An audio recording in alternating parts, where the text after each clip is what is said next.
3, 2, 1, action! Bantay ang tawag namin sa kanya. Kasi lagi siyang nakabantay sa harap ng bahay.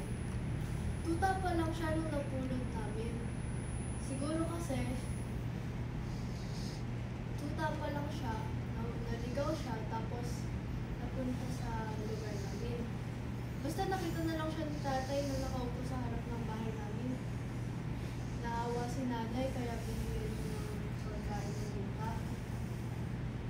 Tapos mula nun, sa amin na siya tumira. Sabi ni tatay, askal lang daw si Bal.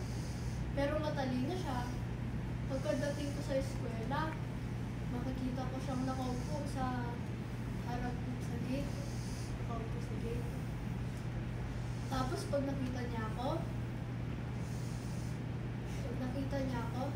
sasalubong siya na kumakawag-kawag ang buntot.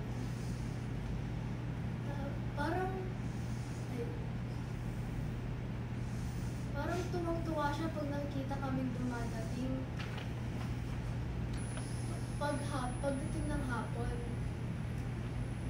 maupo kami ni Bantay sa harap ng bahay para hintayin ang pagdating ni tatay. Tapos, habang nakaupo kami, kwentuhan ko si Bantay. Seryoso siyang nakikinig na para bang napaka-importante sa kanya. Nakakamakinig. Para bang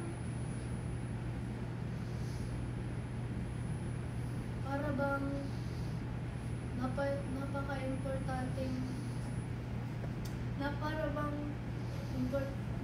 napaka-importante sa kanyang makinig.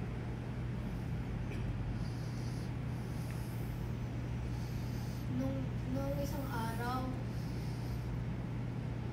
may excited siyang salubungin si tatay. Kaso, may mabilis na sasakyan na padating.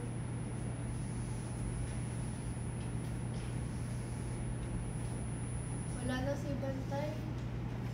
Namimiss ko tahon niya. Namimiss ko na siya. And cut!